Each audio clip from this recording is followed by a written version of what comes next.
I'm Dermie and I'm here as usual with New Game Plus executive producer Jason O'Callaghan. And, sorry, last week I had Mother's Day. Yeah, so, you did have Mother's Day. Yeah, I got two mothers I had to go see. Actually, I got three because I got my own wife. Yeah, that one too. Three mothers. So, mother overload. Yeah. So that was a bit busy on that. But, I don't think I missed too much. A lot of epic shenanigans. The thing with it is we're at that part of the cycle where it's mid to late May. E3 is still a thing, even if it's not a thing. So all those assets are getting made up, all those trailers are getting made, all those videos are getting made, so the leaks are starting to come out. So obviously there's leaks about Microsoft, there's leaks about Starfield and all this stuff, and it just comes down to who you believe and who you want to trust, if they're right or not. Well, the leaks for the video games aren't nearly as interesting as all the sudden Bill Gates leaks that are coming out. Have you noticed that? They're all being leaked by her legal team, aren't they? For sure. There's some good stuff in there. Yeah, the one. What was it? The one about the one weekend a year he goes away with his ex-girlfriend, and that's a thing that's done and not discussed. No, I don't know much about women, right? Yeah. I've been married 22 years. I made a little woman. So yeah. I don't know much, but I have noticed that wives tend to be a bit funny about you hanging around your ex. Look, I don't have billions of dollars though, so maybe it'd be different. But and again, that goes into that conversation about morality for the rich being different, right? And look, if that's the nature of your relationship with your wife or partner or whatever, good luck. Oh yeah, good on you. That's good fine. on you, right? Yeah. But at the same time, yes, a specific one weekend a year that I go see my ex. I wonder the amazing conversations you must have on that weekend, like the astounding conversations that occur must... The conversations when you get back would be wild.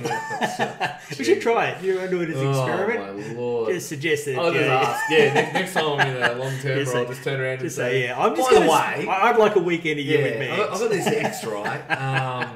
I think she's great, and I feel like I'd like to spend one weekend a year with just her. I don't think you'd make it that far. I think I think at that point you already have your suitcase at the door ready to go. That's what's going to happen. You would have made it to that. Yeah. But anyway, let's do some gaming stuff. I bought a prop, and in fact, I've got to show this because I love it.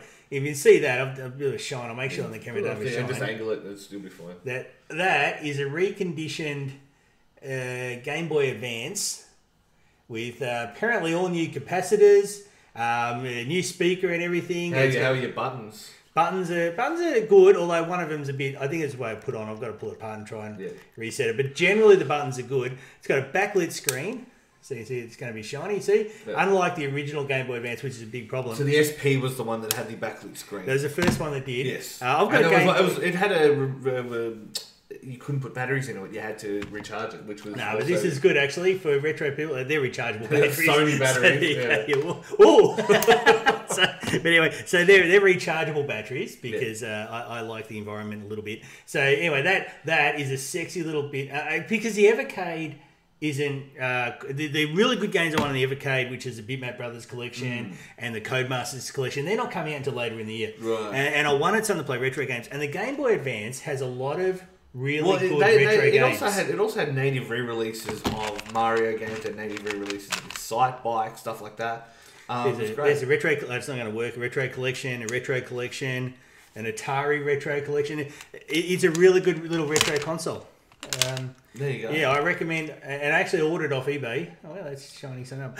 I'm careful what I reflect on that, actually. Yeah. But that's actually... I also ordered a IK Plus cart, which is an old Commodore 64 game, which I'm dying to play. And the carts are like on eBay. You can also get the carts with this where it's got like the SD card in the top card. So I'm pretty sure you can. Yeah, I haven't gone for that because, I mean... I don't mind paying $11 for a card on eBay, right? Because it's not that much, $11 for a bunch of games. But problem is a lot of those cards, the interface is just ugly, and it's just one of the things I'm not a fan of. Because you've got to just list of 400 games, and there's a number next to it. They may play good, they may not play good. It's like A Lemmings, and that's not what I want. I'm happy to, like I said, I'm happy to go on eBay and pay $11 for a card. Sometimes $6 for delivery, but if you can get a couple of them, But so anyway, that's my new. I'll try. Like I said, I'll try not to reflect anything. The hard ones to get for it are Golden Sun. Astro Boy. I've got a Golden Sun coming, actually. Yeah, how much it cost you? Well, First one or second one? First one, like $11. Oh. If you sometimes you'll see the games, you search for a game on eBay, it'll be like $720. You go, all right, I'll keep searching. The guys are looking through some of their retro collections at the moment. Yeah, some of the prices they're getting quoted are just ludicrous. Well, I know some of my Saturn games and some of my Dreamcast games are actually pretty pricey now. So don't rob a house, anybody watching. But I've been actually really enjoying that because I've got a Namco collection, I've got a Midway collection, I've got a Konami one which has got Frogger, Time Pilot, Scramble. Time Pilot's a good game. Yeah, I didn't play much of it originally, but it's fun. Yeah. I've enjoyed it. That's my new retro console. There you go. Well, I mean, the Game Boy Advance was always a great console. It's sexy. It came out in such an awkward time because it was you could see how their thought process went from Game Boy Color to Game Boy Advance to Game Boy Advance SP to it was that weird era before the 3D, before the DS. Well, they did a whole heap within a couple of years. The other thing you can tell between the Game Boy Advance originally came out with no backlight. So I remember when I originally had the SP was the one. I had this little light thing that stuck out the top. The worm, that was so annoying. But it's what you had to do. And when the SP came along, it was wrapped. And I've got a Game Boy Micro as well, which is the Micro. The Micro is the best one. I love the Micro. I love the form factor. I love. We're sitting around home doing nothing. Well, I mean, it's too small for me. Cardi bought the Earthbound one in Japan. It has to cost him 60,000 yen, so what, $700-800 bucks. And well, I've just got a plain black one, and I think they're a couple $100. The micros over here used to be able to pick them up for $50. No one wanted them, and then in Japan they were huge. So people were buying them here because they were not region locked in an era where everything was region locked. You buy them here, take them overseas, sell them for double, triple, quadruple your money. So people were like exporting them to Japan. So, it's what a world. Opposite day. Yeah, for sure. Yeah. Well, you can tell also the design from the. Now, I like the chunkiness of the Game Boy Advance. Yes. I like the feel of it, but I've also got one of the original 3DSs, the layer cake 3DS, because I got one. On the ambassador program. I actually paid more for it just to get the ambassador stuff. But anyway, you can tell the massive. I know there's a few other models, but the massive shift in design quality. Yeah. The Nintendo's industrial design just went through. That was the era. That was the era when people started calling them the Apple of gaming because that was even where their form factor was heading towards. Like you remember how suddenly the edges met up. Like you remember the DS Lite was the first one. Yeah, the DS. So the original DS was like that ugly thing, designed to fall out of a man's pocket. Was Iwata's engineering goal. Oversized pocket. Yeah. But if the way that it matched, the way it landed it was very utilitarian. It was just two things meeting. Whereas with the DS Lite, you're right. Suddenly there was a lip, and the lip met perfectly. And then the 3DS had the same thing, and kind of went through. Yeah, DS Lite was a very sexy design. But the new 3DSs, and even the new 3DS XL to a lesser extent, I love the new 3DS design. I love it. I think it's great. And I've got the Hanafuda. What was this thing? What do they call them? Cover. You could change the outside shell, like the cover shells, and they had like the plastic. They had the licensed ones, and I was in Japan. And I managed to pick up the Hanafuda ones, and they were really good. And so it was. Well, their designing it just went through the Game Boy Advance to through the 3DS. Their design it went from far less utilitarian into basically style. Exactly. And so it was very, very much that. But now that we've done talking about Nintendo. Cool.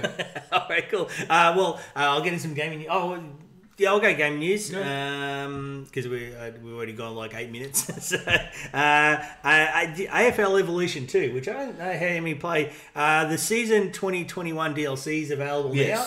I say any Hawthorn fans out there, stay away. Yeah, just stick with last one. Actually, you might be better off go finding the AFL game from 2003 because we were still crap and not quite like this. The only thing worth mentioning is if you are playing the game, make sure you download the 1.9 update. I think it is the latest update before you buy the DLC. Otherwise, they're not compatible. So you have to make sure it's. Oh, really? You have the most updated. Oh, that's weird. Okay. Yes. So interesting because it's one of those things. I've been trying to get Melbourne fans will be all over it. Yeah, I know. What a world. Remember when they were trying to make us merge with them? I remember. Can we do that now? Yeah. Is it too late? Yeah. And then separate again in their shit house. I've been trying to get Dan Vista to come in and do an interview. So I'm still trying to tee that up. But it's interesting in a world, because I come from a world of esports, where this is a sport. It's obviously not an esport, but it's a sport. Like, it's a representation of a sport in a video game form, but it's not an esport. And I think explaining that to people who aren't in our world is tough. But if you say that to normal, like, gamers, most gamers get it. But you say it to normies and they're like, what do you mean, like, footy? I'm like, no, it's not like a game of footy or like FIFA. It's so, I would love to see a day when an esport competition is playing an AFL game. Yeah. Or even cricket. And they're playing an esport of... FIFA tries to do that. The problem with FIFA is, like, it's also like... buy the players. The way the AI works with passing and stuff. Do all the esports players fall off their chairs every so often and roll around? Yeah, and grab the ankle. I got hit by a molecule of oxygen. The Brazilian sees a Turkish player and he just falls over and grabs his ankle. That was... Oh, man. I hate soccer so much. I can appreciate. I'm still butthurt over our World Cup campaign. Yeah, if I'm stupid Italy guy just fell over. He's like, no way. Yeah. Again, watching a good game of soccer I could sit and do, and then one person dives and then I'm off it for 6 months. And I'm like, because I come from a world of AFL and like rugby union and hockey, and I'm just like, man, shut up. Like, do you reckon guys like Lee Matthews and that and watch soccer and just laugh their head off? Once we're done, I'll show you some hockey. I'll show you some recent hockey clips. There was a guy who played Michael Voss. You reckon what Michael Voss would have done? Voss was it? Yeah. There was a clip recently of a guy. And he's a Matty Lloyd, and he had the bloke down, and he's punching him in the back of the head while he's doing it. And then he had his arm weapon on? Yeah, this little bloke jumps. Little bloke jumps him, and he grabs him and he's slamming his face in the thing. And then they get him. You know that you're gonna love this. Is this not soccer? It's just hockey. Hockey. Yeah, well, knee on knee. Yeah. They just knee he uses his knee as he goes past him. He just poops it out and clips him. Yeah. Bang! There he goes. See you later. Yeah, it's like, all right. There's like, as someone who used to watch AFL, you can always appreciate a good. All right, I gotcha. That's ice hockey. I like ice hockey. Yeah. And I've told you I used to. My wife used to have good friends who were Canadian. We used to go to Canada Day and watch ice hockey. And as an AFL fan, I'm a big fan of ice hockey. All right, cool. So yes, so terrible news for Hawk fans. Great news for Melbourne fans. There's finally 2021 DLC available for AFL Evolution 2. And there is a glitch in the game where if you put Dustin Martin in your team, he registers as 21 players. He's got 21 witches hats hanging around, all fighting nightclubs and that, and Dusty's just doing everything. They can play all their players with broken wrists. One quick one, because we're talking about footy. You can tell when rather not. Okay, I'll make it quick. The way the Hawks are going. You can tell when it's so when there's like, such and such has been charged at a fight in a pub, blah blah blah, right? It's because someone's dissing their lady. Right. So there's two ways that turns out. Number one, they were being a dick and they got caught and they get put out for 2 weeks, and that was they know there's worse, but this is how they get the thing, and then they slip the bloke $100,000 and say shut your mouth and never say a fucking word again. And then there's the other kind, which is like the Simon Black, when they were trying to bash Simon Black. And this recent one was this Richmond bloke, where the Richmond bloke was sticking up for his mate who was this guy grabbed his girlfriend or something. Like Mo Sislek was and so he copped an injury for it, but they didn't get suspended for it. So it must have been like a legal kill. Do you know what I mean? When Michael Voss was bashing people with pool balls because they were bashing Simon Black. Like, are we allowed to say this? Yeah. That's not alleged. That's been reported. Channel 7 can take that lawsuit. That's pretty full on. Channel 7 can take that lawsuit. But they tell you that it's an authorised kill. But at the same time, Lee Matthews was also coach at the time, so he would have just been like, good work, boys. Get back in line. I heard that. The infamous Battle of Britain where North Melbourne and Carlton just belted each other up that game. Apparently, John Kennedy was the North Melbourne coach, and apparently they all came off the ground, and they were like, they've just like, it was one of the most brutal, violent games everyone's seen. Everyone's complaining. And John Kennedy is like, what a great game of footy. A big Hawthorn man, him as well, by the way. All right, cool. Now, here's a Ubisoft. Ubisoft has said that they're going to prioritise free-to-play titles. Yes. I'd probably rather talk about footy than this. But anyway, they're going to prioritise free-to-play titles, but they'll still make their blockbusters, and I'll get to that in a moment. But they're going to prioritise free-to-play titles. And you know what the first free-to-play title I read about was? It's Division. Division, yeah. Okay, so there's a free-to-play Division coming to PCs, consoles, and cloud. So that's Who? What? Xcloud. You have to be more specific. Stadia. Is Stadia still a thing? I don't think so. Is Amazon Gaming still a thing? Ever? Like, anyway, so free to play Division game. There's also Division Mobile coming. Yes. And they're going to be microtransaction. Hell, they are. Yep. And Division they cash in because there's also a Division movie coming. Yes. And the Division movie apparently has nothing to do with the Division game. So that's my son was telling me that. Okay. Well, it does, but it's not in the game. Okay. It's not the game. It's just the universe. But that's fine then. I think it's going to be generic army game. But I mean, the game itself is that. You know what I mean? Like the game is the inverse of that. It's like 28 days later, but no one's a zombie. Wonder how brave they'll be about tackling the thing about a pandemic. In Washington DC, an unknown pandemic of unknown origin. So the flip side of this one is somebody leaked all the details for the story, for the plot, and a bunch of other stuff. Oh, for the movie? No, for the game. Oh, for the game. It's a free-to-play game. And Ubisoft issued a cease and desist order to Reddit in order to remove that information. Now, this is the new tactic. So it's real?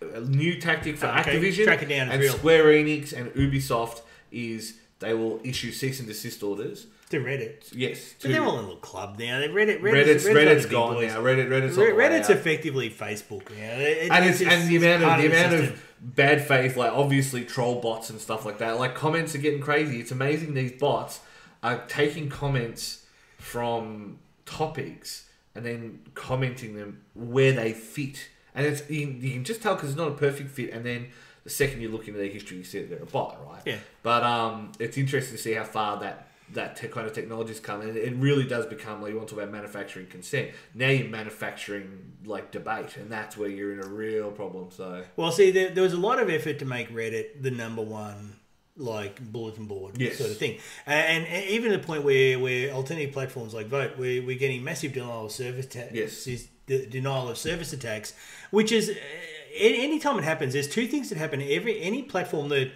competes with Reddit, Twitter, Facebook, the big boys, right?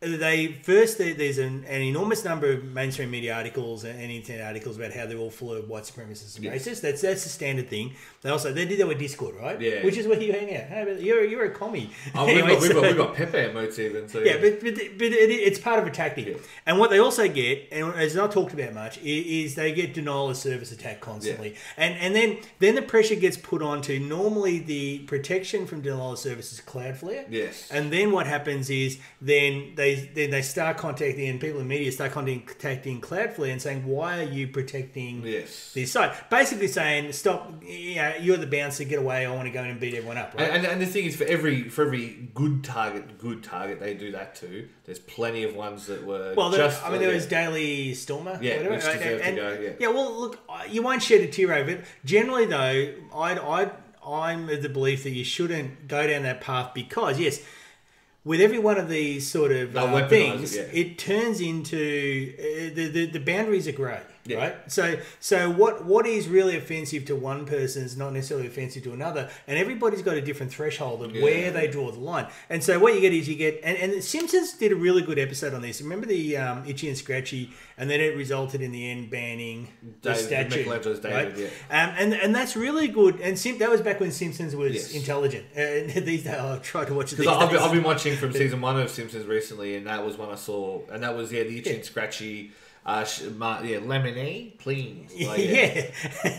But that was a really good way of commenting on it. It said, yeah, sure, you can say we're going after what is a good target and a valid target, and that's fair. But that's not what everybody's version of a good target is. And people use that same populist movement, that same energy to focus on other stuff. And people, and they may be genuine, or quite often they're not. Yes, and they're just all bad. And this is where I worry about things like targeting Cloudflare, which I'm a big user of. Disclaimer: I'm a big user of Cloudflare. But targeting them and saying, "Can you stop protecting this site because we need to remove it?" Now, in the cases of sites that are competitors to, now people will say, "Oh, but there's bad stuff on these other platforms." Some I can't remember. There's like a large percentage of child abuse material is sent using Facebook Messenger, right? Twitter has an enormous pedophile community on it, enormous, and it's out there in the open. So when people say, "Oh, but we've got to get rid of these other platforms because," and even if you want to talk like Gab or something, right? And you say, "We've got to get rid of it because this," that's actually denying that there's all these things on other platforms, and because they're in the cool club, they're okay, so they get away with it. So to me, it's a dangerous one to go down because it always ends up being used for the wrong reasons. Now you might say the targets are good. But they won't always be. There are genuinely times where the targets are good, but the problem is if you use that, then don't be surprised they get set. I mean, that was the James Gunn argument. Like, none of the people who wanted James Gunn got, well, very few of the people who wanted he was to prove a point. Yes, he was to prove a point, exactly. I saw a bit of the lead up to that, so I'm a bit aware of what was going on leading up to that, okay, through people I know. That was basically... That was seen by some of the people involved as a way of saying, "Hey, look, we can cancel your people as well," right? And that was, but see, the thing is, that's going to happen, right? Because everybody's like playing team sports here. But what you'd be better off is saying, well, we need to sort of not do that. The same thing with censorship. Everyone goes, "Oh, we need to censor all these bad things." What's going to happen is that's a perfect tool for somebody who's not good. Like with James Gunn, with all of his edgy bullshit jokes, it's like, yes, they were bad jokes, but he's how you solve that problem. James, those jokes you wrote 10 years ago, how do you feel about them now? I deeply regret them. Yeah, I shouldn't have said it. I think it's stupid shit. Oh, no, the wrong play. Yeah. Okay, because I'll pretend I'd done something, say, when I was in my 20s that might be now considered really bad. So ask me. It's like, hypothetically, of course. Yeah, just go hypothetically. Tell them the recent allegations have come out from you from your 20s. What do you have to say in regards to those? Look, I've changed a lot of my opinions over the years. Look, at the time, I thought I was being clever and funny, but now I look back on it as an older, more mature, wiser person. It was really the wrong thing to do. I probably hurt a lot of people, and I deeply regret that. Done. That's it. Piss easy. Look at that. How fucking hard was that? Yeah, and can you save that just so I have it as a soundboard. Every time you say something, I'll just go dial it up. Pretty sure I've got a high school reunion coming up again this year. I can just maybe I'll just email it to everyone first. Yeah. Anyway, okay. Now where are we going with that? AFL Evolution, Ubisoft. Okay, Ubisoft's basic. Okay, this is where I was going to go. Ubisoft is going to milk the fuck out of Division. So Division might as well be going moo right now. What's about to happen to it? Well, look, it was funny. Mythic Quest, there was one of the guys were talking in Discord, they were watching the new Mythic Quest season, and they were like talking about first-person shooters, and they were like, Call of Duty, Hyperscape, and what was the other one? Battlefield. Yeah, 3 of the biggest like FPS franchises in the world. What's Hyperscape? Exactly. Right? Sorry. So, I thought I was missing something. No, so Ubisoft made Hyperscape, which is their free-to-play Twitch-integrated shooter. So Twitch votes on, so let's say there's a match with like a bunch of them, and Twitch can vote on, okay, so the modifier for the next thing is that gravity's doubled or whatever, so people can't do the people do that in Minecraft server. Exactly. So you get that integration kind of thing. So in theory it's a cool concept, and I think it was in beta when they were playing through the stuff like that, blah blah blah, that's fine. But I'm like, okay, Ubisoft, I know you want to inject your brand into this, but we're talking about first person military shooters, and you went from Call of Duty and Battlefield on the other end. Why didn't you just mention Rainbow Six, which is your product, which is doing particularly well as an esport?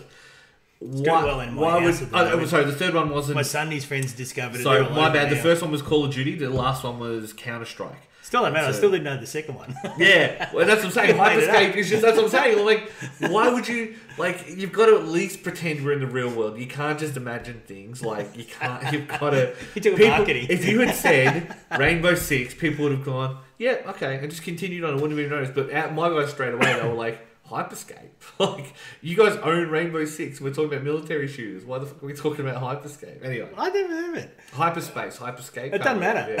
Yeah, that's how I'm just like, Rando game. Ubisoft, you're so crazy. Like, yeah. Well, they're going to be crazy in that milk division. The Australian government okay, and I'll read a bit into this. You were telling me about this last time. The Australian government has decided to give a tax offset for people making digital games. Yes. And being the Australian government, being the Liberal government here, it's useless as hell. Yeah. It's not a grant, right? Okay, let's be clear. The what the industry wanted was a grant system, and they're happy to pay it back, right? And isn't that the system? And keep in mind Victoria, yes, yeah. Victoria does a lot of that. So basically, it's cool. We will loan you $50,000 out of your first 10,000 sales. We will take our $50,000 back. And then whatever's left after that, bon chance, you've paid us back, have a nice life. You know what I mean? Like, it's kind of how it should work. Yeah, and so it's not even a grant. So some of them you might lose money, but as a general rule, even your cheapest, povertiest mobile game is still going to sell 10,000. Well, that's produced Untitled Goose Game, yes. isn't it? Also, I think Garden Between or some. Yes, Garden yeah. Really nice. It's a short game, so a story game. Moving out was, I believe it was. New South Wales does a similar creative. That was Overcooked with moving fridges, and it was still a good game. Like playing that, but so that's how it's done. Now the Australian government said basically it's if you put $500,000 into a game, like every indie dev's got $500,000 lying around. so you basically claim a 30% tax offset. Yes. So, of course, as always, it's a tax dodge. It's a tax offset. Shout outs to negative gearing and dividend imputation. And you've got to spend $500,000. So, like I said in the IGDA group, because I like making friends, it's absolute faff, right? It's absolute faff. I'm like... But did they like it? No. They were all against it, to be fair. I'm like, I mean, they are indie wankers, so that's the thing. Well, none of them have $500,000. I said, what indie studio has that kind of money to plug into the thing, unless they're backed by Rich Daddy? And the multinationals... It's not enough to justify suddenly developing out here. Do you know what I mean? 30% tax offset won't get EA excited. Well, because you can't have microtransactions. So what game fits those definitions? Oh, is that one of their conditions? No microtransactions. You can't have any gambling element in there. So they cancel all mobile games. Yeah, so you can't have a gacha That's a good thing. Okay, sorry, Liberal Party. That's good. Yeah. Oh, I'm okay with that. That is a good... Yeah, we'll get to another thing about that, but keep going. Yeah, so you're not going to get EA because that's where they make their money. Like, they're going to make it off buying individual content. I'm going to get Ubisoft because that's where they make their money now. Let's say you use it to develop new FIFA. You can't have FIFA Ultimate Teams to get you 30%, right? So the only games I can think of off the top of my head that can access this straight away, and it was funny because one of the only, and not complimentary, but one of the only this is dumb voices that came out was Wicked Witch, who make AFL. And I feel like they are probably one of the few kind of studios, them, Red Ant, who make the cricket and rugby games and stuff, they're one of the few studios in a position to go, hey, that's us. You know what I mean? Like Tantalus or Taurus did the Wind Waker on Wii U remake. So I remember that because I broke Trix's brain playing that. Yeah. I tipped the water into the wrong spot. Yeah. He lost it. And they would be accessible for that because that's, like Nintendo are paying them, $5 million to transfer. It wouldn't be $5 million, but like let's say they're paying $1 million to transfer. Well, that's $500,000. Suddenly they claim that as a tax offset. Bob's your uncle. Right? But we're talking big. We're talking that's not I'm trying to write the next Untitled Goose Game. And, correct. A bunch of friends who got together I'm glad that people like Red Ant and people like Wicked Witch who do employ 30, 40, 50 people, have access to these things so that they can make their next project and all that kind of stuff. But at the same time, it doesn't inherently increase the creativity. It doesn't inherently forward the medium.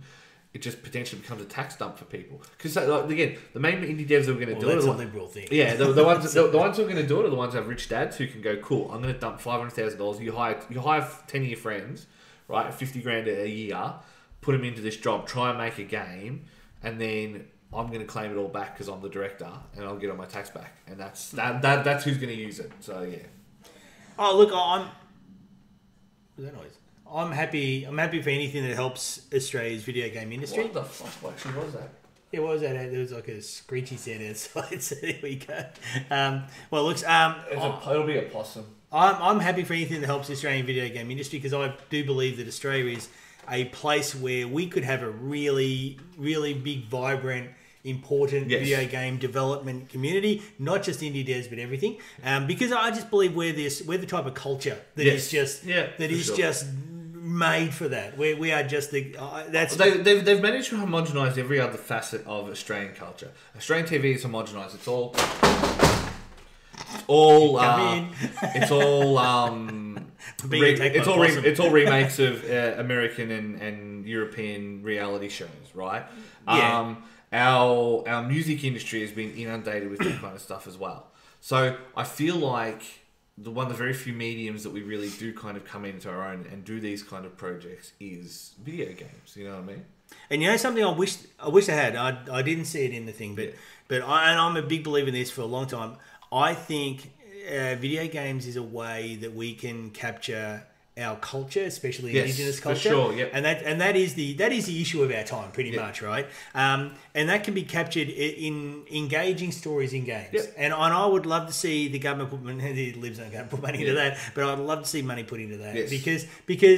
Yeah, that is games. We get all the games are US culture. Yes, they are whether they mean it or not. They all are. And that's that again. You got to remember that is their main commodity they export, like culture, and weapons, depleted uranium. Depleted uranium babies and culture. But I'd like to see us do that anyway. Well, look, happy to see anything that helps the developers. But I would have thought $500,000 is a lot of money. It seems like a lot to me. I don't know. Yeah. Well, no. Again, I feel like it is aimed at a particular class of investor. Is all I'll say.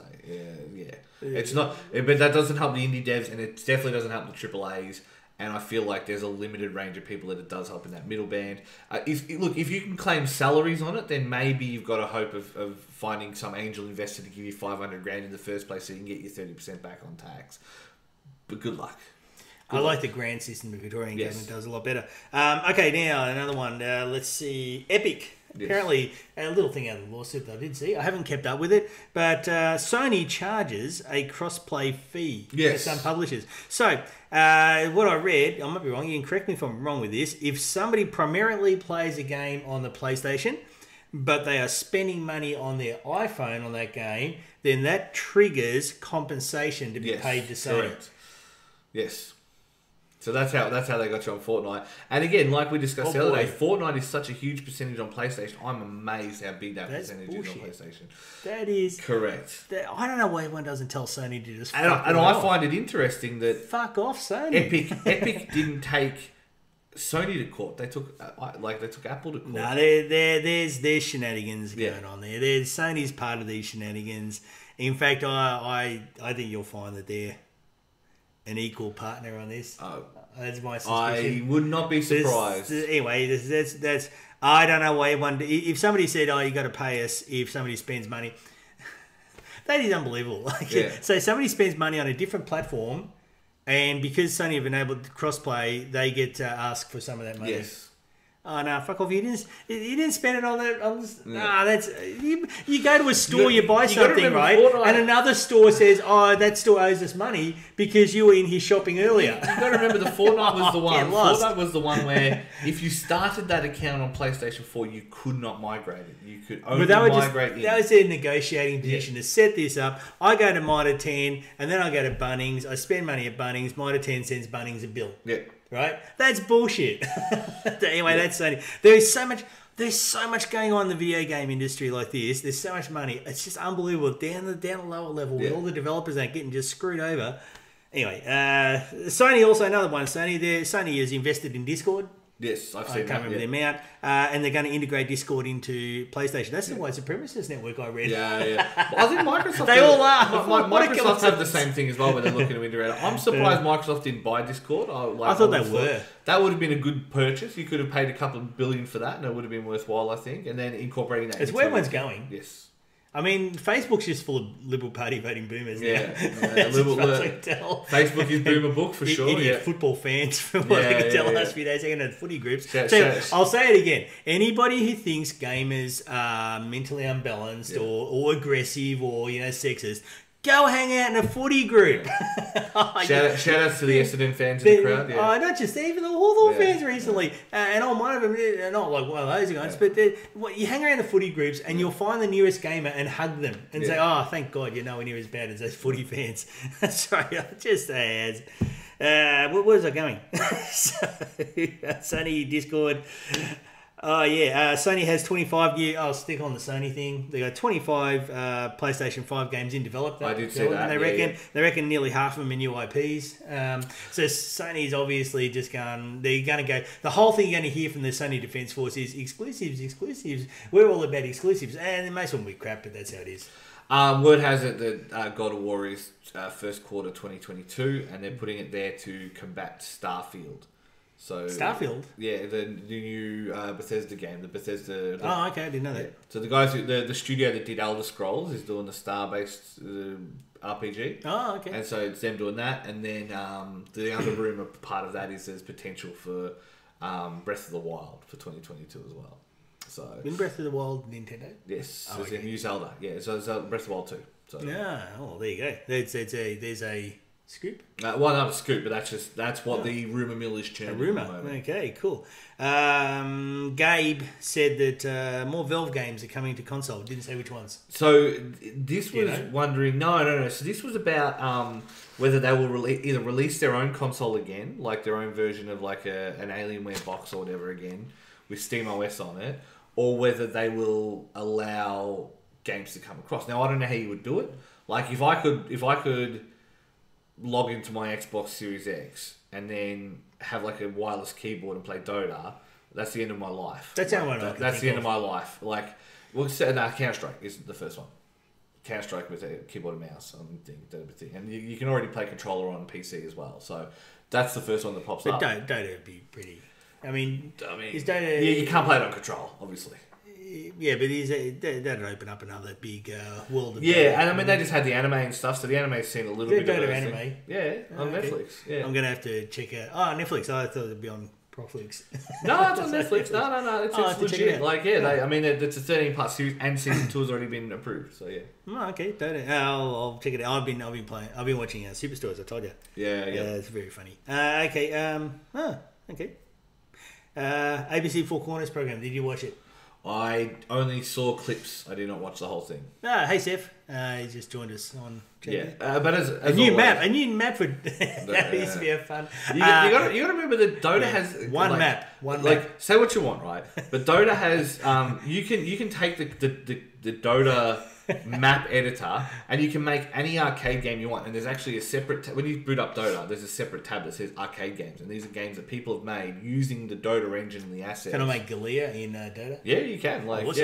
So like people have made like anime games where they've put models of like anime characters in, and they all have the special moves of the Dota heroes and stuff like There's that. a lot of mods that add anime characters again, and it cracks me up. Yeah, you can play like one of those really dark zombie games as like an anime girl. I mean, people have put like Ricardo from the Gucci stuff in Resident Evil, and then there's like, have you seen the fly swatter with Lady Dimitrescu, where people sneak up in with a fly swatter and swat her on the butt? Generally that's the new Resident Evil Village thing. Yeah. I haven't paid close attention, but it just looked like that was going down a certain path. Look, spoilers. It's a little bit bait. She's not in the game for very long. She's in the game for Capcom makes it, don't they? Kind of Capcom's marketing department knew what they were doing. Because people were like, I bet they didn't expect it to blow up. I'm like, I bet they expected it to. No, they did. They did what Sony tried with the Ghostbusters movie and that, but they did it the way it works. Natural meme fodder. Yeah. They went, we're just going to give you this giant, big vampire chick, and the internet went, holy crap, I've got to make porn of this. They knew what they were doing, and it got so much publicity for the game, and that's how you manipulate the internet. Give them what they want, and that's what they want. Here you go. Here's one. Yeah, I've seen that one. Yeah, that's from Jurassic Park. It is. Yeah. Sam Neill leading up. Yeah. So, but no, they knew what they were doing, and they played it well. Well played. Capcom's marketing. You knew what you're doing, and you cannot do those kind of things organically. And I feel like Capcom in the last 3 years have just been kicking so many goals. And if you look at the number of their sales and how high the sales are, I think Monster Hunter is at 14 million units, 17 million units now. This Monster Hunter, this was always considered the hardcore niche series that Capcom released. There was like a hardcore fandom, and people did blah blah. But they've sold 17 million copies now. That's crazy money. And then they've sold 8 million copies of the expansion.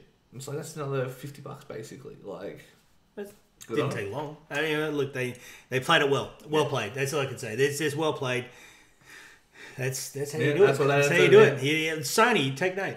Like, next time, don't be such dickheads. Don't force it. You just can't force that kind of organic meme fodder. That's just how it works. You don't target the internet. Don't target the journalists on the internet. Because what the writers at the magazines like Kotaku that one is different to what the internet will embrace, right? And that's what we saw with the Capcom stuff. That's all I can say. Just don't target the idiots writing Kotaku, target a layer below. Yes. And it'll succeed, and it did. And good on them. Okay, now the ABC Four Corners of games. Now, I know the EGEA. One of them complained and said it wasn't balanced. Now, I actually listened to it twice because my wife watched it. Because, I replay stuff on ABC. They watched ABC. I didn't watch it. But I actually thought their complaint wasn't they shouldn't complain. Now, it's a debate that we've been saying for ages has happened, right? The idea that games have become predatory. I'll tell you a little story. My son is 14, was playing over the Mother's Day, and his cousins were there. One of his cousins, like 5 or 6, right? Yeah. And he's playing the Switch. He's playing like Smash Brothers. Something. He's playing, and his little cousins looking like, oh, this is the best thing ever, right? Anyway, he actually, during it, the little kid says, "There's no ads in this game." Like, that was from a young child. There's no ads in this game. And Campbell goes, it's my son, I'll dox my son. He goes, the Switch doesn't have ads in games. And the kid's like, Dad, we've got to get a Switch. There's no ads, right? Yeah.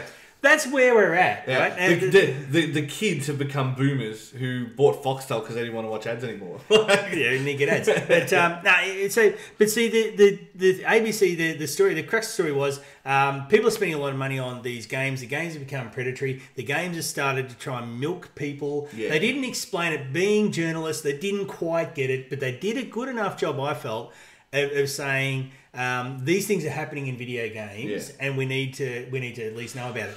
Now, the IGEA's complaint was that the segments that were filmed were taken out of context, and the extra people who were offered to be filmed, who said like would be happy to discuss it, were not approached by the ABC before going ahead with Look, they're journalists and they don't know what they're doing. Correct. In many ways, so they're going to fuck it up. But I felt considering what the journalism industry is normally like with respect to games, I felt it was better than most. Yes. But if you know, because they're not good at this. Literally the next day, that was when the Liberals announced the gaming fund with the no microtransactions clause. So they get. So that would have been added to the last. They get the gamers back on board because the libs care about games. Yeah. And two, they get to say, we've cut out microtransactions. So you get the collective shout back on board. That is good. Dallas just said no ads on the Switch yet. And I actually said, do you remember I said the Switch is going to turn into an app store? Yeah. And it went, Jared's an idiot. It's a fucking app store. Yeah, it's pretty bad. Everybody says it's an app store now. Anyway, now let's go. The thing is, yes, okay. Now if that happened, that is great. Yeah. And this is. I'm gonna go controversial, and you probably won't like what I say. There's been a lot of things happening in video gaming, and gambling's a big one. Yeah. Microtransactions a big one.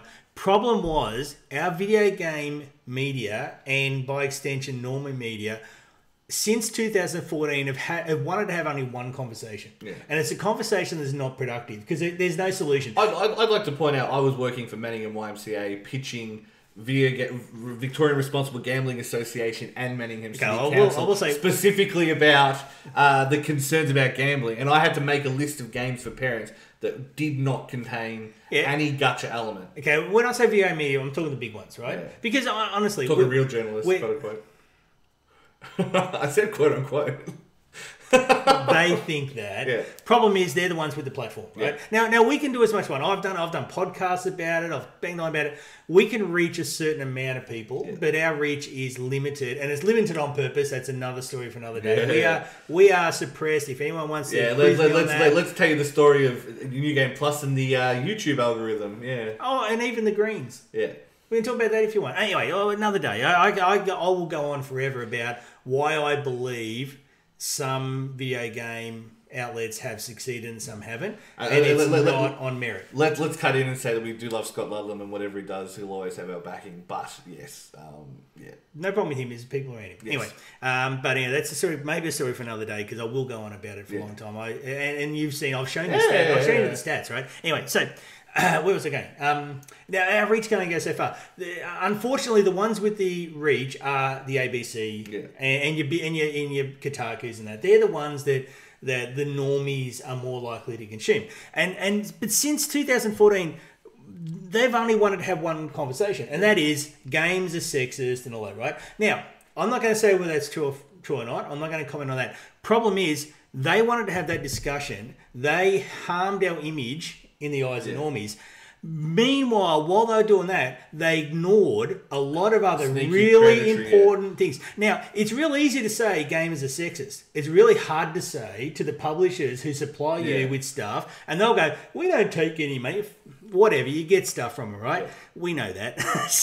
And it's really hard to say EA is putting manipulative things in games specifically to target young people. And the funny thing is, they're the ones known for it, and they're not even close to the worst for it. That's the funny part to me of that. But that's going on. But so that message didn't get out. Now this ABC thing, I'm wrapped in because the first one.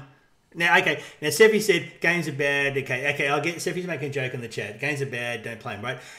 But that was a message for a while. Yeah. Now that was what I think the people commenting on the ABC story were worried that the message would get across. Yeah.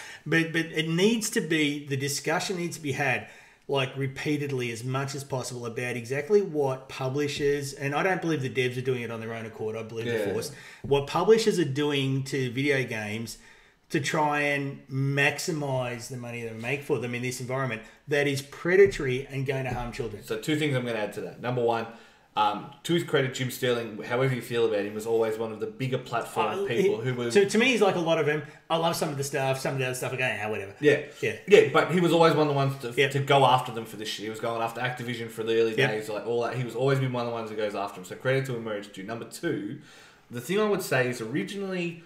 microtransactions were a reaction to a shift in the market from places like Apple, where, you buy a Switch. You're talking about the example with your nephew or whatever, right? So he sees this game. The system to play that game on costs you $400. The game itself costs you $100. I get it. Right? The iPad he's got for school. Yeah. So the iPad, that was Jobs' greatest trick, convincing the world that pricing didn't exist. Was basically, it's like, cool. So then you get people who go, I wouldn't pay it for a $5 app. They've commoditized gaming to the point where people didn't have that initial investment, so you had to pay for it somehow. Yeah. So the answer was, well, I can sell it for $5 and no one will buy it, or I can sell it for free, and then people will by default nearly always spend $5 to $10 on microtransactions. Is it a fake market? And this is what I'm saying is, I feel like that started as a reaction to the market, and then they've realised that, well, hang on, this is more profitable. All this extra investment, all this potential to lose money, why the fuck are we doing this? Why don't we just go, here's this free product that we'll adapt to do whatever. Let's say a new version of Division. Yes. For example. For example. Just hypotheticals. Yeah. Exactly that. Do you know what I mean? And that's the kind of thing that it's like, that's where their mindset has gone down. And you're right, now the publishers are jumping on it. Even indie publishers are jumping on it. And to their credit, the good ones, like, you can say what you want about Annapurna's Twitter account, but they make good, like, emotive, interesting games. But there's no microtransactions. How nice is that? Twitter account? Annapurna, as in, like, they're one of the big indie devs. Okay, yeah. And I'm pretty sure, I don't think any Devolver games have microtransactions. I haven't seen one. But I haven't played all of them, obviously. Because I don't think you can buy crowns on Fall Guys. Fall Guys is the only one I think might have ever done it. And I don't think you can buy crowns. You have to earn them. And so, like, you can do it. You can retain your soul and still make... I promise you, the guys doing Devolver are making hundreds of millions of dollars. Yeah, but if you're an EA or an Activision, hundreds of millions of dollars is not enough. Nothing. Correct. It's not enough. Yeah. And this has always been the capitalism thing. Yeah. The problem is not profit. The problem is maximizing profit. Yes. The problem is not making money. The problem is making as much as possible. Yes, correct. And then they get the shareholders say, well, why are you making profit when you can be making 2 times that profit? Do everything bad to do it, and that's the. But anyway, look, I think the ABC thing is a good thing. There needs to be more. I'm glad Normie Media finally got onto it. I didn't feel it was saying video games are bad. There was enough in there that was saying video games were good. Yeah. There was enough in there. They talked to some kids. It had enough of the Janet Carr element, so... Yeah, I don't know who was involved. No, but as in like, yeah, she was, that credit where it's due. So it's not a good game, but they were fighting that fight for a long time. I remember when I ripped into him once, and I actually got a message on Facebook from Janet saying, "This is my office number. Call me." Yeah. And so here we go. So I'm just a trolling. ACO's on the way. I'm just a trolling your page, and I spoke to her for about an hour, and I couldn't be. And I know it was probably the aim of it, but I really couldn't have been more impressed by her attitude to games. Yeah, and for sure. And then when I met her a little while later at the first EB Expo. Video games, and that show was in good hands with her. Yes, like I absolutely. said, we were quote unquote competition, but didn't always agree. It was never Janet that I had an issue with. Because if nothing else, even if I didn't agree with necessarily what was happening, I always knew there was an earnestness to it. And if you're entering into a conversation, honestly, I'll have it with you. You know what I mean? She was always on the side of games. You want to know the funny part? Do you know what they cancelled? Do you know what they cancelled Good Game for? What show they cancelled for and sent that budget to?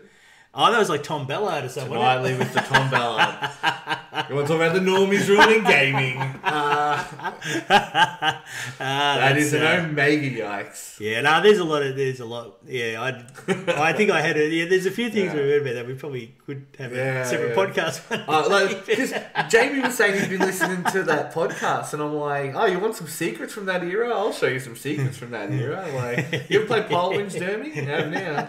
Yeah, there's a few. Yeah, anyway, we'll move on. But anyway, look, I'm glad the ABC did it. I'm really glad Four Corners did it. They're a show with clout. Yes. I didn't feel that they maybe I'm just used to how they normally are, and I think it's a discussion. Four Corners, if nothing else, is always at least as even-handed as the ABC can be in the current climate. They're not lease sales. They're not only waiting for Labor to come out to start swinging. So I feel like there's definitely I want to see more. I want to see more of it. I want to see more of the discussion. Publishers are doing things that are wrong, and I'm going to get to another one soon. Is this one?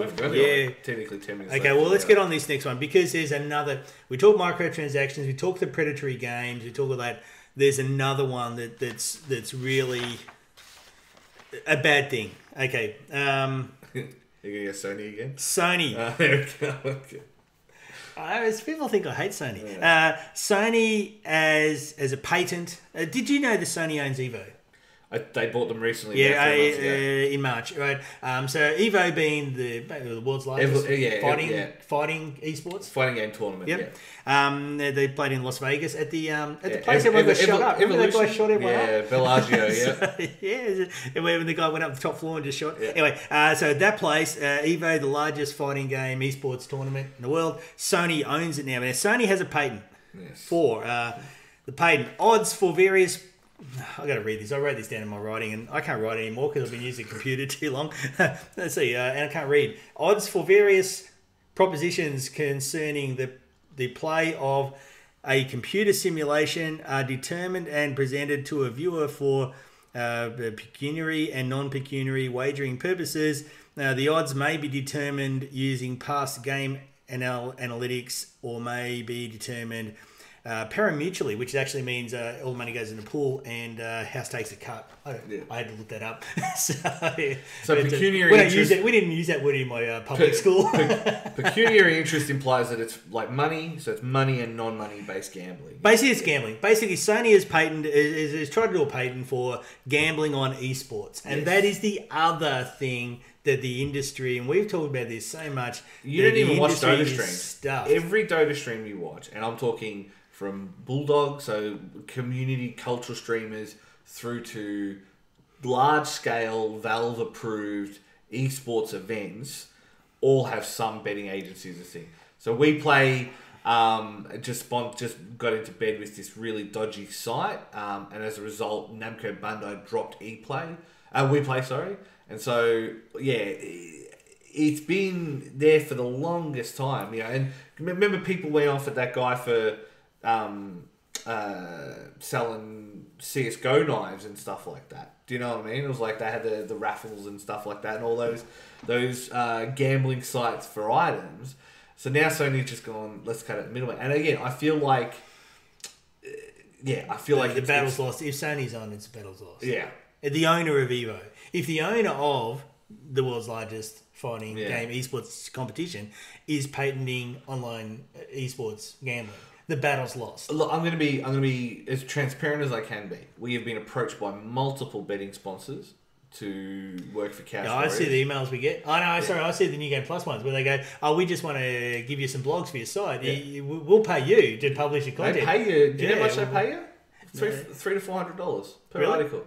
Oh well, I've always wanted to respond, but they'll all be about betting. Yes, so we won't do that. We have been approached by multiple gaming sponsors to do fighting game tournament stuff.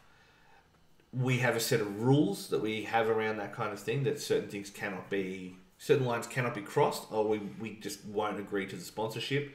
No one has been able to go over that line, as in no one has been able to pass that benchmark to this point. But the gambling organisations are out there, and they want esports. For sure they do. They want esports. Well, I mean, most normie ones lock in kids for Betfair, for the whole lives. all these big name local bookies. They'll take book on video games now. You know what I mean? Like, they'll absolutely take book on video games. And basically, when we talk about the predatory stuff being done in games, and a lot of people go, a lot of people dismiss games and say they're just for kids, and a lot of kids play them, right? Those people need to be especially concerned. Yes. Because, yeah, sure, you've got teenage kids all playing games. Do you want them subjected to this gambling? It's bad enough if footy, but to be honest, the real hardcore gamers and the footy fans are a little bit mutually exclusive these days. And it's another market for these betting agencies to get and to lock in for their whole lives. Yes. And look, my son's 14 and all his friends around the same age. They're always playing games. I don't want them suddenly being subjected to gambling. Now, I know I trust him not to, but the thing is, they're worms. They eventually get in. Again, it's all about dopamine. It's all about the reward chemicals and how you get your reward chemicals. And in the old days, when you were a monkey running after a gazelle and killing them, you got a bit of dopamine for killing them because you knew that meant you were going to eat, so you were happy and that made you happy. And then when you went home and had sex and you potentially bred, that made you happy because they want, like, the more people who had sex when they felt happy bred more, so therefore they had more kids. So therefore you're confusing me with this part of the conversation. So all right, boomer. So that trait passes down, and that's literally video games. And that's again, and you got to remember that video games are like double the dopamine shot of most sex, and gambling is up there exactly the same. Do you know what I mean? Like, it'll give you double the dopamine shot of any kind of quote unquote natural thing. That just like to point out that I bought this for myself to play. Backlit. It's pretty sexy. The reason he likes the backlight, because if there's no backlight, he can see his own reflection, and it just makes him sad. But yes, you've got, it's all dopamine, and to think that you can't fall victim to it is just not true. Like, and there is a genetic predisposition to it. Of course there is. Like, I feel like overlooking that is just, it's not helpful to pretend it's not, what I mean by that is, it's not all a developmental failing, it's not all of a personal failing, it's a cultural, and you may have a predisposition towards X, but that doesn't mean Y, you know. But also the science behind the gambling industry, the psychologists, the Skinner boxing and all that kind of stuff. They know what they're doing. And I've had this chat with my kids saying basically, don't ever think that you're more clever than them, because you're not. You are talking teams of the best psychologists in the world that are basically spending their time working out how to get people to and this is what all nefarious industries do. And I've said to them, the only thing you have is your discipline. And over time, that falls away. And that's why casinos will fill people with alcohol and make them stay up late. Because if you're drunk or you're tired, your discipline goes. And the money, it's the only defence you have, but eventually they get you. Yeah, you have the high roller table, and you're giving them shots of expensive Lagavulin scotch. It's like, okay, that one bottle of scotch costs you $80, but like, that guy then just blew another $5,000 on your table, so you cleaned up. Don't worry about it. You know, that's on the higher scale where they don't make money. What about on the lower scale where people will sit there and drink house bourbon because if you cash in $100, you get a free drink. So you cash in $100, but $100 is 1/10 of your income. You know what I mean? Yeah. Like it's a different their conversation. brain's inability to understand the actual values of Yes. what you're dealing with, especially when they're chips. And this is what in-game currency, right? Is effectively casino chips. But the thing is, there are teams of people who spend their entire careers and they're extremely good at working out how to break you down and eventually get you to fold, and they will. And this is, like I said, I've had this chat with my kids. They are smarter than you. Don't think arrogantly that you're smarter than them. The only thing you have is your discipline. Eventually, they will work that down too. And this is why those industries shouldn't be getting a foothold in esports and in video, because eventually, you know, it'll find its way, not just in esports. Yeah, I bring up South Park as an example of this. The South Park Phone Destroyer was the kind of battle game that they made. And it's a fun enough game. It's Clash of Clans at its core, but it's got a different way of doing things, blah, blah, blah. There's 3 endings for that game. Spend over $100 or $35. It's over whatever the average sale is. And wow, they make a big deal out of it. Come, it's like, wow, you really helped us fund this game, buddy. Blah, blah. Yeah. Spend a little bit, and they call you cheap. Spend nothing. And so they're like the cam girls. Bad ending. And that's the one where they're like, what the fuck, dude? Like $0. Like, don't you want to support the game? Like, and so you don't normally see that level of self-awareness. But keep in mind, of course. But that's South Park. Keep in mind, of course, the train match still made millions of dollars off that as well, because they would have got a cut of it. But the Canadian Devil episode, have you seen the Canadian Devil episode? It's literally about microtransactions. Jump on Proxplex server. Okay. Look for Canadian Devil, and you'll see. So yeah, look,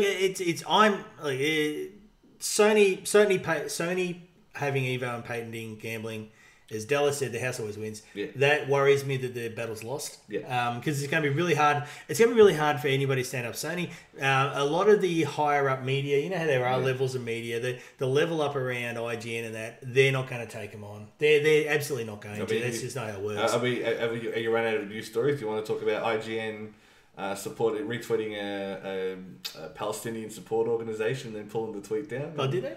Oh, okay. Well, I'd say 2 things about that. I actually personally, I think they're allowed to have their own view. Problem is, I actually don't think an organisation should get involved in that stuff, and that's not because I agree or disagree, right? You know my opinion actually specifically on that thing, right?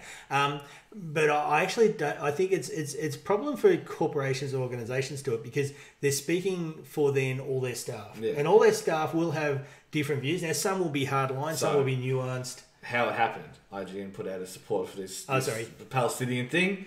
That's all quote unquote well and good. IGN Israel, one of the bigger external to America branches, took that about as well as you would expect. Yeah, they wouldn't have liked that. So they pulled it down straight away, and then they donated $25,000 as a token gesture to save the children, which is like a basic kind of like médecins sans frontières with without the actual conviction.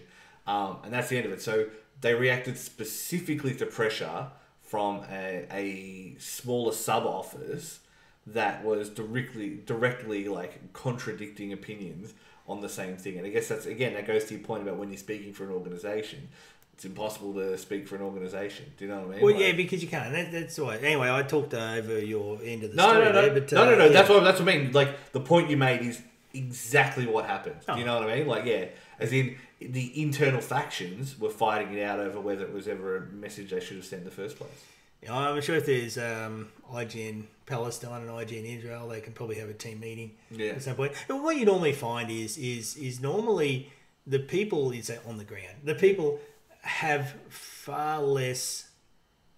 They're far more open to talk and to have things work nice than the people higher up who are detached. Yeah. Or desperately trying to cling to power, so therefore stirring the pot. Yeah, there's a lot we can say that. Yeah, it's not. Yeah. But generally you'll find, that famous story of the World War I trenches when they had Christmas and the Germans and the English soldiers, I think, played soccer together. Right? Yeah. You'll generally find that most people would rather not. Yeah, that shit happened.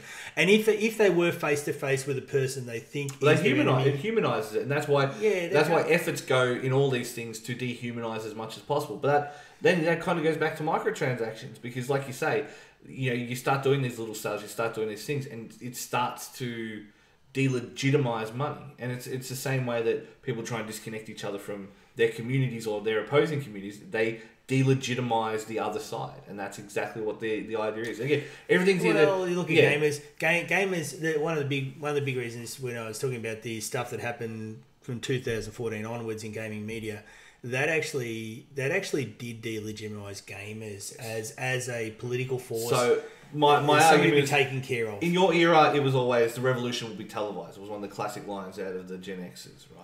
It was, everyone just watched it. Nowadays, it's the revolution will be commoditized, and that is 100%. It'll be woke. It'll be. That's what I mean. But that's the thing. It's a scam. You can use that as an insult because having those, straightforward, basic empathy is considered being woke. Like, it's become an industry to sell that. But having empathy started as being woke. But then when you got the CIA saying, "Look at all our women, and look at our diverse hires," that's sort of like taken. That's like biblical level of the devil twisting. Yes, things.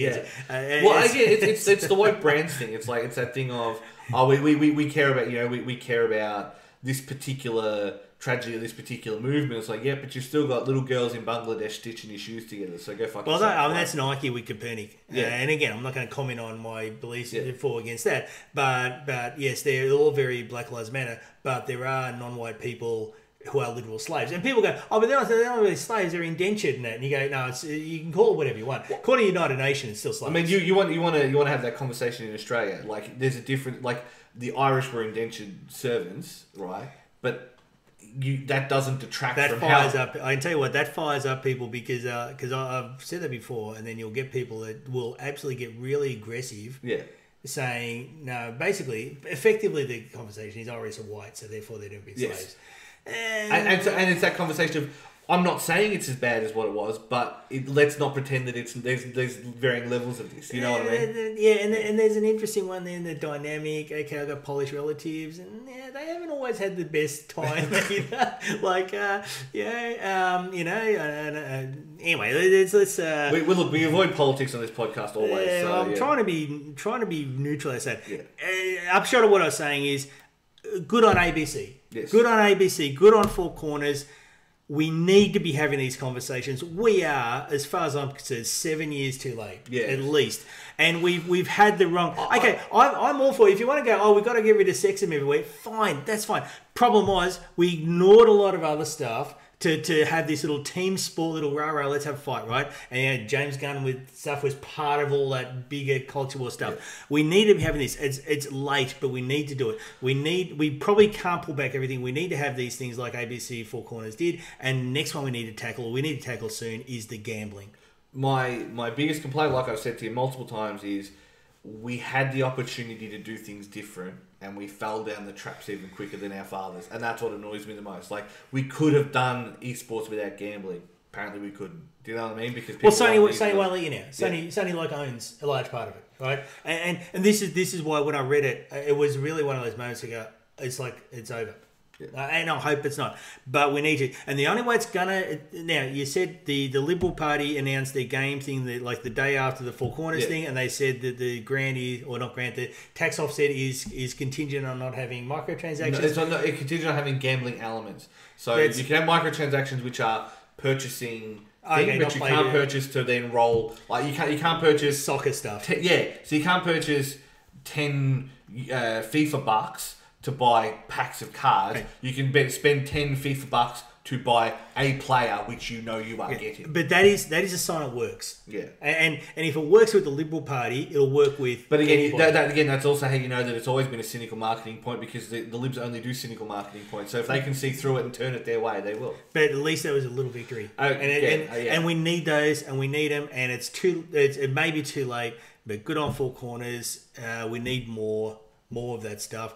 They didn't dump on games. Don't dump on games. Games are wonderful, but there's some stuff the publishers are doing that is evil. And Sony has just joined that, as far as I'm concerned. It's going to be interesting. I will reserve some judgment until it comes out, but it's not a good pattern to just suddenly do. Like that description, there's none of that sounds good. Anyway, and the conversations we should have been having Like, we can have the conversation about sexism there. Yeah. We should have been having other ones as well. It just became too focused on one thing because it became too important to some people. One thing, which was unsolved. The only way I can see that being a positive is if, because they have access to people's PSN accounts, because they have access to all that, they'll have an age template. Do you know what I mean? Like, I hope so. You've got to try and find the silver lining on this, and if that then legitimizes a lot of the other ones, you know, that's the only hope. But then, is it better than if as soon as you hit 18, you're just absolutely targeted for gambling advertising? I mean, Facebook already targets kids for that anyway. You know what I mean? My kids get ads on YouTube for stuff they shouldn't get. Anyway, all right, we've gone over an hour. We've probably laboured that point, but we do feel strongly about it. We have talked about it a lot. To New Game Plus's credit, Don's done his new segments on it. Yes. You've spoken about it a lot. I've done podcasts. I even had Junglist on talking about that stuff at one point. So from Good Game. You should listen to the Good Game podcast, especially the Junglist episodes. What? They talk about how he's firing and stuff like that. Oh, really? Oh, okay. Oh, sorry. His departure. My bad.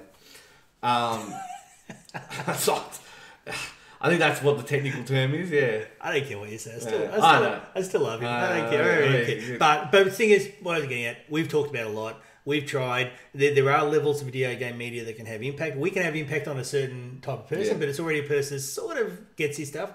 Because we actually have a savvy audience. I would say our reach into the normies is probably low, but our reach into general New Game Plus, we skew older than a lot of other video game channels. A lot of video game channels go lower than us, and we skew probably about 8 to 10 years older than most of them do. I doubt anyone from the Liberal Party listens to us, but anyway, they're the people you got to reach, and they're the people that the higher up media does reach, and they're the people that ABC Four Corners can reach. And we've been pushing upwards. We've been pushing, and I just want to see more because these are issues that have to be solved. We've gone way over an hour. Anything else? Let's wrap it up. Yeah. So if you're in Melbourne, do come to Glitch Night on the 28th. Oh yeah, Glitch. 28th of May. It's the one of the creators of Beta Bar, so it's kind of reborn as a beautiful phoenix being held in Inflation in King Street. We'll be there running gaming tournaments and stuff like that. The gaming tournaments are TBC, but I would say if you're going to practice, you should practice Nidhogg, you should practice Tower Fall Ascension, and you should practice Puyo Puyo vs Tetris. That would be a good idea. So Prospect's going to be there. Yeah. Prospect and Mish will just clean everyone up.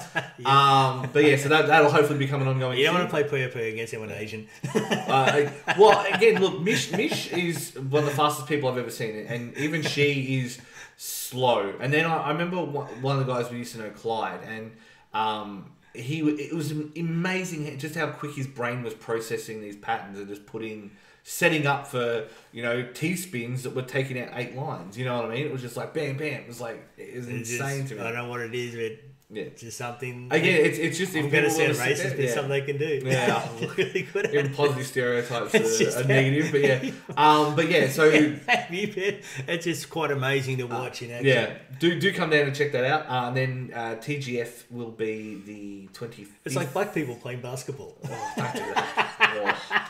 All right, and now you've just ruined everything with one statement. Yeah. Sure, go. Don't forget Larry Birdstill's thing.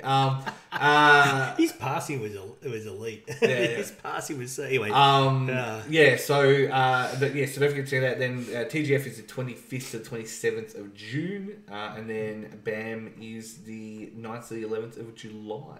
Oh, yes. And then we're back in RMIT Studios tomorrow. Thursday. What? So Thursday we'll be back in RMIT Studio. So hopefully there'll be more TV, at least another 6-7 episodes before the Liberals shut us off again. And by that I mean, of course, they'll probably give us another. They keep doing that. They keep going, "Oh, you're cancelled," and then no, before they go, nah, just kidding around. I'm gonna have to make some phone calls again, like I've done previously, and see how I go. Anonymous ones. No, that's the problem. I didn't do it anonymously last time, so now I get Liberal Party people call me all the time. It makes me mad.